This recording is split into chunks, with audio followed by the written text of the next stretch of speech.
Welcome back. So today I wanted to discuss six drivers in 2025 so far that have impressed me behind the wheel of a sprint car, whether that's guys in new rides, guys that have been in the same ride for a while, and are just having a really good year, whatever it is.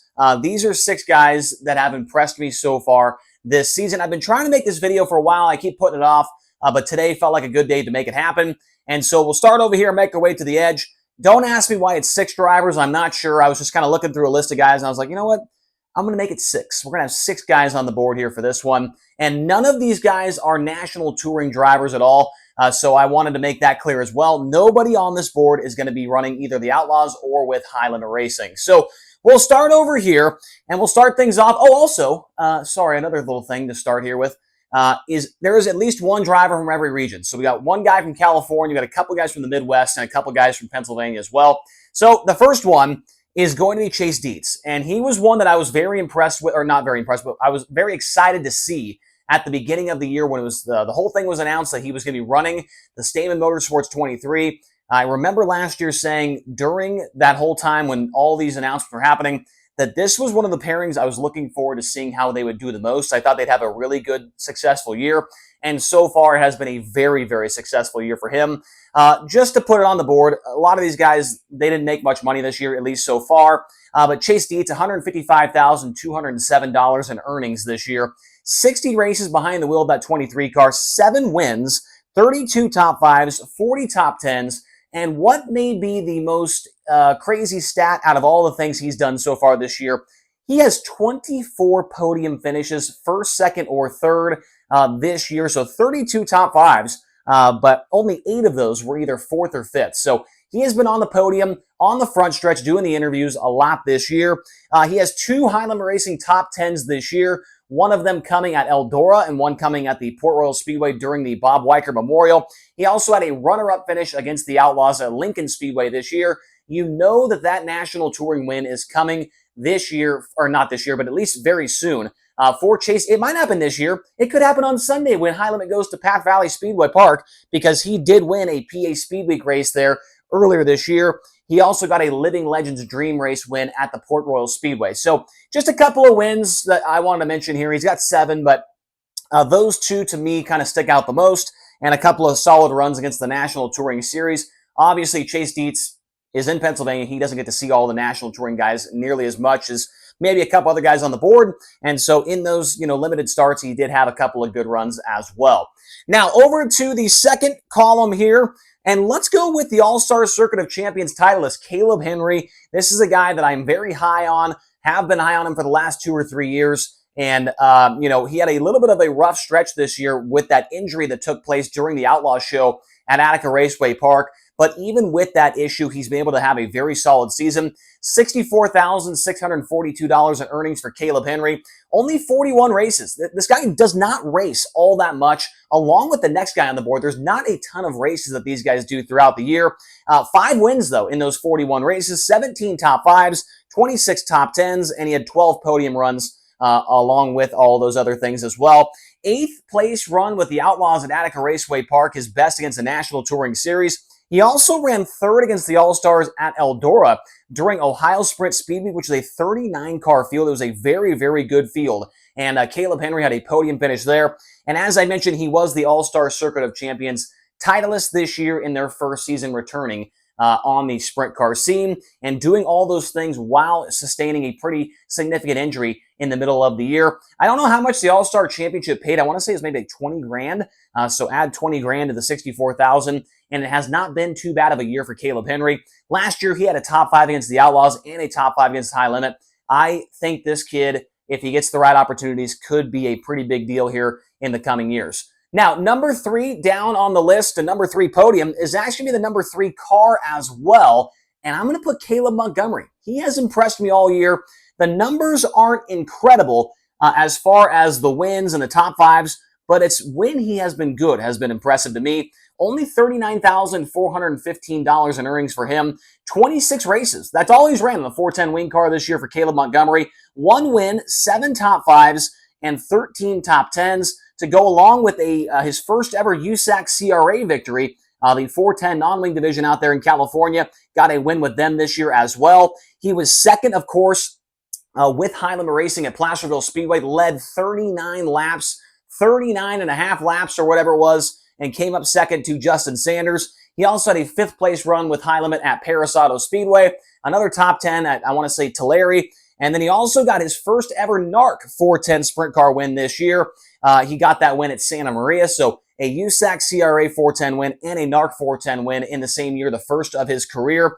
And he started on the pole and led laps during the Dennis Roth Classic with the Outlaws just a few days ago. Obviously, things did not end very well in that race, but still put himself in position to be at the front of the field against a really, really tough field, of course, and a big payday to go along with it. So Caleb Montgomery, now the numbers aren't incredible right in here, but he has shown some really, really good speed when the big touring series come to town, and he does it running 20, 35 maybe races is what he'll run by the end of the year.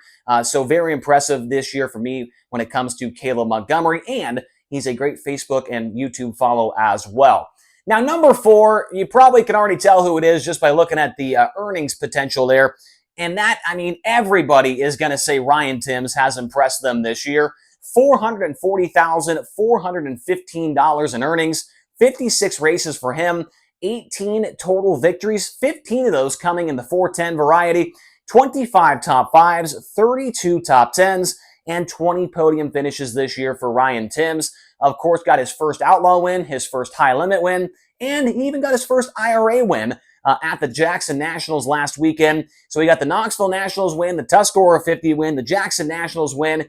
He even got a $15,000 win against the ASCS National Tour in Montana. So it's a year that I would be amazed if he was able to replicate next season or any other season beyond this. But Ryan Timms, you know, I mentioned it in the video where he was got that first out. We got the Knoxville win. I made a video about it because he got his first national touring win, and I said that Ryan Timms there for a while.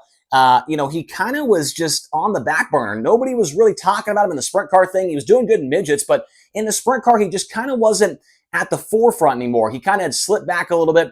But man, ever since he's gotten the 10 car at the end of last year, he has been just on fire. And of course, this year is a season that none of us will ever forget if you pay attention to wing sprint car racing. So Ryan Timms, of course, he impressed me. He's impressed everybody this year, but he definitely had to be on this board for this video. Now, number 5 on my list is going to be Ashton Torson. It's going to be Ashton Torson. He has impressed me this year behind the wheel of the Shark Racing 1A. $96,970 in earnings, so maybe a race or two away from breaking over the 6-figure mark for Ashton Torson. 59 races total this season, 1 victory, 4 top 5s, and 17 top 10s.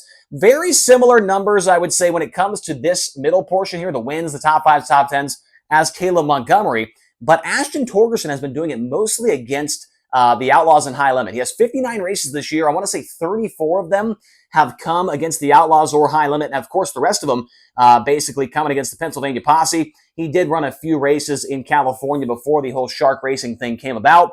He got a 9th place run at the Kings Royal, a top 10, his first ever time at the Kings Royal. Also at the Eldora Speedway just 2 weeks ago or last week, he got a 4th place finish from 21st at the 4 Crown Nationals against High Limit Racing. He also has a 6th place run against the Outlaws at the I-55 Raceway against a 38 car field there as well. So he's been going to a lot of new racetracks, and he's been able to perform. Of course, got that BAPS win, which really shut up all the haters. A 40-car field at BAPS, his second night in the car. He got the win. Ashton Torson is impressive to me, and he made this board easily. When I was thinking about this video, 2 guys came to mind right off the top. It was Torson and it was Chase Deetz. And Ashton Torson, I am very curious what next year looks like for him. I don't know if you watched that Wing Nation episode with him on it, but he sounds like he's got some big plans coming up here. And I've heard some things as far as what the future holds for him in that car. We'll have to wait and see when that announcement will come out. But Ashton Torson, also, he made all 4 main events at the Houston's High Bank Nationals week. There are not many guys. I mean, there's a bunch of Outlaw guys that could say they did that. But there is a ton of other guys that cannot say they made all 4 main events at the Houston's High Bank Nationals, his first ever time to that track, and the first time to Knoxville Raceway and the Knoxville Nationals. He missed the feature by 5 positions. He ran 9th in the B main at the Knoxville Nationals. Impressive stuff all year long from Ashton Torson, and it's crazy to see that, especially after all the all the hate he was getting when that whole thing was announced, and here he is. He's been doing pretty well, I would have to say. Now, the final guy I want to talk about in this one is Ryan Smith, and he's been running 2 different cars, but for the most part, most of the success has come in the Kreitz 69K. $110,904 for Ryan Smith earned this year. 48 races, 3 wins, 19 top 5s, and 29 top 10s. He also has 13 podium finishes this year between that car and the number 6 machine as well. He ran 6th at the King's Royal this year with the World of Outlaws. He ran 3rd with High Limit at the Bob Weicker Memorial, one of the prelim nights. He ran 3rd at the Commonwealth Clash as well with High Limit at Lernerville Speedway. At one point in time, well, actually right now, if Ryan Smith runs top 10 this weekend at Bridgeport, that would be 6 top 10s in a row with High Limit for him. He is currently on a streak of 5 top 10s in a row against that series, and his biggest win of the year was the Keith Kaufman Classic at the Port Royal Speedway. I want to say that one paid $15,000 to win as well. It has been a career resurgence this year for me when it comes to Ryan Smith. You know, he's always been a good driver. Obviously, got that Outlaw win in 2014, I believe it was. But teaming back up with Kreitz Racing 69K car, it has been a match made in heaven. A 6th place run at the King's Royal. Very, very impressive stuff from them. And excited to see what the rest of the year looks like for all 6 of the drivers on the board. I'm not sure how much racing the 2 Calebs will do for the rest of the year. We'll have to wait and see. But these other guys definitely have some more races, quite a few more races to go to finish up the 2025 season. So who did I forget? Who do you think I should have had on the list? Who do you think shouldn't I have had on the list? Let me know your thoughts and more in the comment section below. And we'll talk to you guys again here soon on the Rodman Rundown.